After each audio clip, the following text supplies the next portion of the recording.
Vamos dar uma analisada aqui, o que a gente vai querer pegar. Top protocolos. Vai aparecer as Ethereum e tal.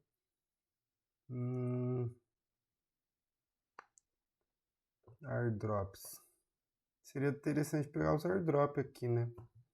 Então vamos pegar os airdrop. Vamos tentar pegar os airdrop.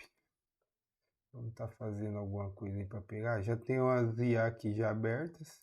Os GBT. Então a gente vai pegar dados do DeFi pegar os dados que especificamente de airdrop, filtrar eles, formatar